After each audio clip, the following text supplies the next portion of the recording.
Ya. Assalamualaikum warahmatullahi wabarakatuh. Perkenalkan, kami dari kelompok 2 akan mempresentasikan hasil kerja kelompok kami. Pertama-tama, perkenalkan, nama saya Muhammad Fandika Tegar Siswanto. Nama saya Abdullah Ahmad Karimov. Nama saya Ahmad Fawaz. Nama saya Sukmarangga Febrianto.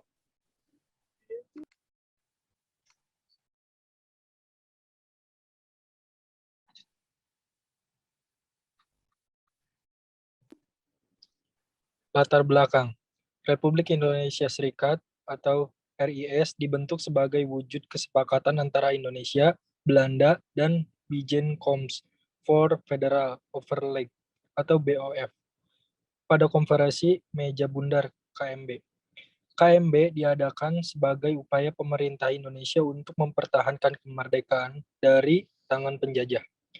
Karena meski Indonesia telah memproklamasikan kemerdekaan pada 17 Agustus 1945, Belanda mencoba datang lagi Indonesia untuk menjajah. Aksi ini dikenal dengan agresi militer Belanda.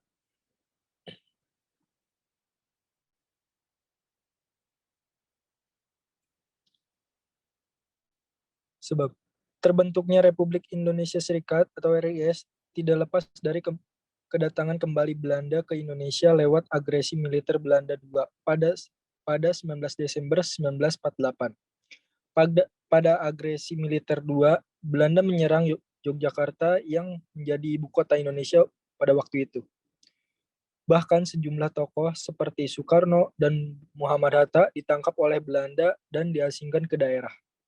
Pada saat terjadi agresi militer Belanda II, membuat pemerintahan di Indonesia lumpuh meski tidak bubar secara resmi. Presiden Soekarno dan Wakil Presiden Muhammad Hatta sebelum tertangkap memberikan mandat kepada Menteri Kemakmuran Syahruddin Prawira negara yang berada di Sumatera untuk membentuk pemerintahan darurat. Akhirnya pada 22 Desember 1949 di Sumatera pemerintah darurat dibentuk. Kemudian Belanda memilih untuk berunding dengan Indonesia. Salah satunya lewat KMB, Konferensi Meja Bundar. KMB yang digelar pada 23 Agustus hingga 2 November 1949 di Den Haag, Belanda tersebut berlangsung alot. Hasilnya terbentuk RIS dan Belanda mengakui kedaulatan kepada Indonesia kepada RIS tanpa syarat apapun.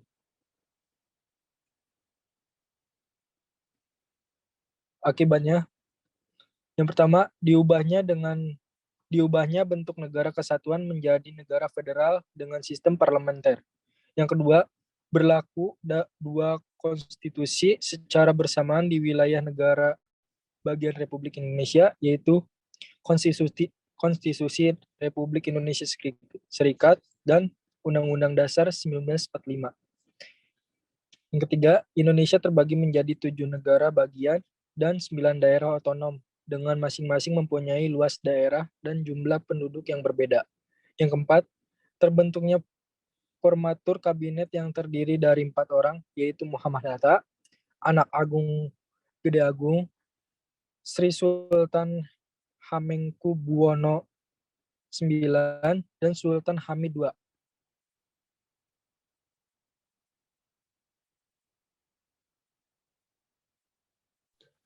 Lalu permasalahan-permasalahan yang terjadi. Yang pertama dari bidang ekonomi. Sebagai akibat dari perang kemerdekaan, banyak prasarana yang hancur. Keadaan ekonomi yang buruk dan terdapat pula kerusakan mental di masyarakat. Di bidang ekonomi sendiri, masalah utama adalah munculnya inflasi dan defisit dalam anggaran belanja. Lalu yang kedua di bidang kepegawaian. Masalah utama lain terdapat di bidang kepegawaian, baik sipil maupun militer. Setelah selesainya perang, jumlah pasukan harus dikurangi karena keuangan negara yang tidak mendukung. Mereka perlu mendapat penampungan bila pemerintah ingin melakukan program rasionalisasi.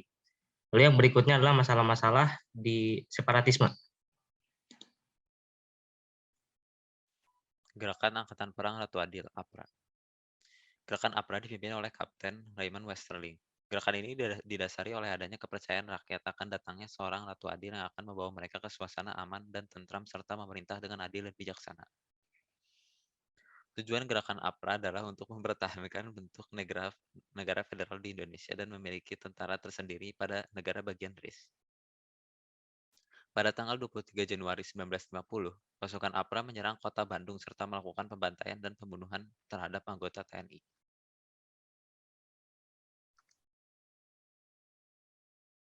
Lalu yang kedua, pemberontakan Andi Aziz di Makassar. Pemberontakan di bawah pimpinan Andi Aziz ini terjadi di Makassar diawali dengan adanya kekacauan di Sulawesi Selatan pada bulan April 1950. Kekacauan tersebut terjadi karena adanya demonstrasi dari kelompok masyarakat yang anti-federal. Mereka mendesak negara Indonesia Timur segera menggabungkan diri dengan Republik Indonesia.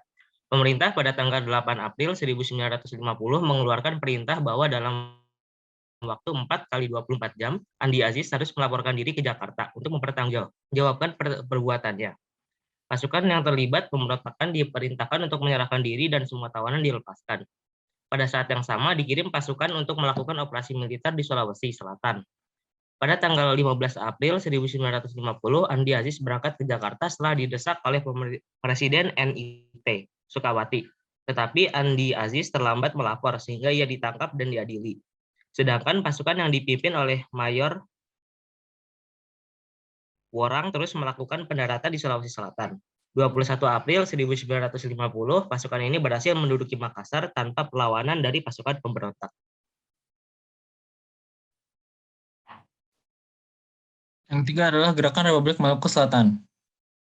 Pemberontakan RMS dipimpin oleh Mr. Dr. Christian Robert Stephen Smokil yang menolak terhadap pembentukan Negara Kesatuan Republik Indonesia dan memproklamasikan Negara Republik Maluku Selatan pada tanggal 25 April 1950.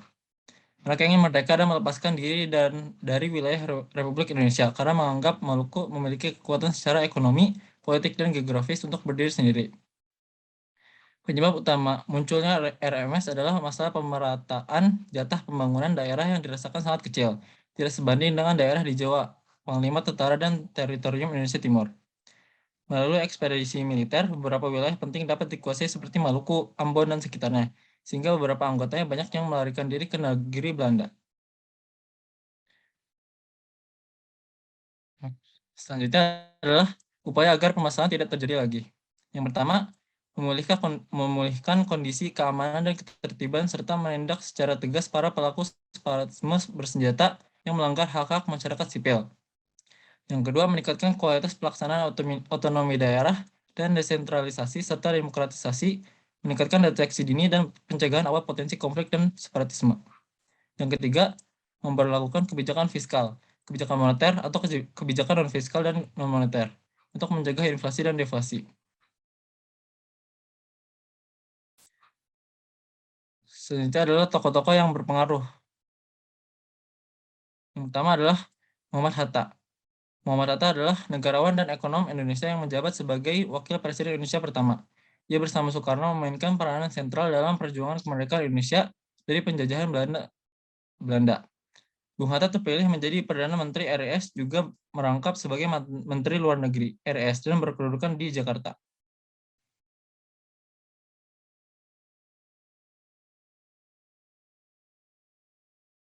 Tokoh berpengaruh yang kedua adalah Andi Abdul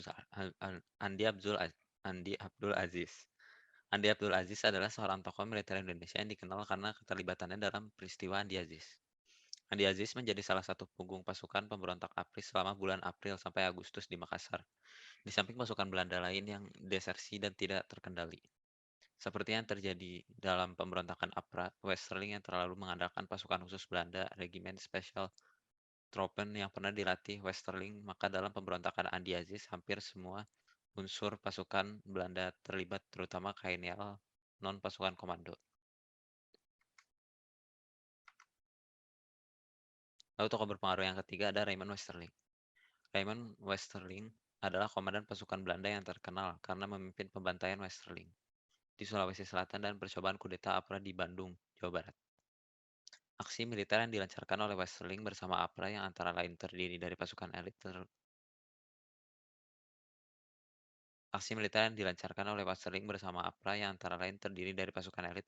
tentara Belanda, tentu menjadi berita utama media massa di seluruh dunia.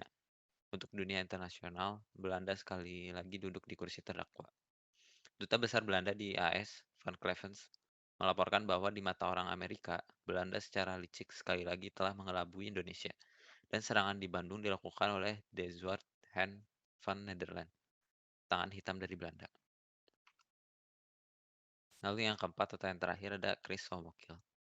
Christian Robert Stephen Somokil adalah Presiden Republik Maluku Selatan dari 1950 sampai 1966. Chris Somokil dilahirkan di Surabaya dan menempuh pendidikan di sana sebelum pergi ke Belanda. Setelah itu ia mempelajari hukum di Universitas Leiden sampai 1934. Pada tahun 1935, ia kembali ke Jawa dan menjadi pejabat hukum. Ia kemudian mendirikan RMS, menjadi Menteri Luar Negeri RMS pada 25 April 1950 dan menjadi presiden pada 3 Mei 1950. Setelah ditangkap oleh tentara Indonesia, dia dibuang ke Pulau Buru dan Pulau Seram. Pada bulan April 1964, dia diadili dan dibela oleh pengacara Mr. Pierre William Bloch, teman lamanya dari Leiden. Dalam persidangan, Somokil bersikeras berbicara dalam bahasa Belanda. Walaupun bahasa ibunya adalah Melayu, ia dihukum mati dan dieksekusi oleh peleton tembak pada 12 April 1966 di Pulau Ubi, Kepulauan Seribu. Sekian presentasi dari kelompok kami, kurang lebihnya mohon maaf. Wassalamualaikum warahmatullahi wabarakatuh.